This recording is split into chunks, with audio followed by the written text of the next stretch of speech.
السلام علیکم، اور نیوز کے ساتھ میں ہوں صبا کامران۔ خبر شامل کرتے ہیں کراچی سے۔ میں وہی تو آپ سے پوچھ رہا ہوں، ابھی ایس ایل صاحب نے خود بند کرایا۔ تھانے میں آئے، بندہ آیا تھانے میں، ہیڈ مولانا سے ملا ہے، ہیڈ مولانا کو پیسے دیے، ہیڈ مولانا نے بولا جا کے کھول لو۔ چل تھانہ غیر قانونی کاموں کا ہماجگاہ بن گیا۔ پولیس اپنی سرپرستی میں غیر قانونی کام کروا رہی ہے۔ کارکردگی دکھانے کے لیے ایس ایچ او کام بند کرواتا ہے۔ تھانے کا ہیڈ محرر راجہ منہاس ماہانہ باندھ کر کام چلواتا ہے۔ غیر قانونی کام کی اجازت ملنے پر پولیس موبائل بھی آئی۔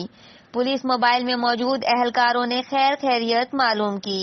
کھل کے کام کرو، کوئی نہیں آئے گا۔ سچل تھانے کے ہیڈ محرر راجہ منہاس کو پیسے دینے والے افراد تھانے میں پہنچ گئے۔ سب سے پہلے یہ خبر آن نیوز کو موصول ہو گئی ہے۔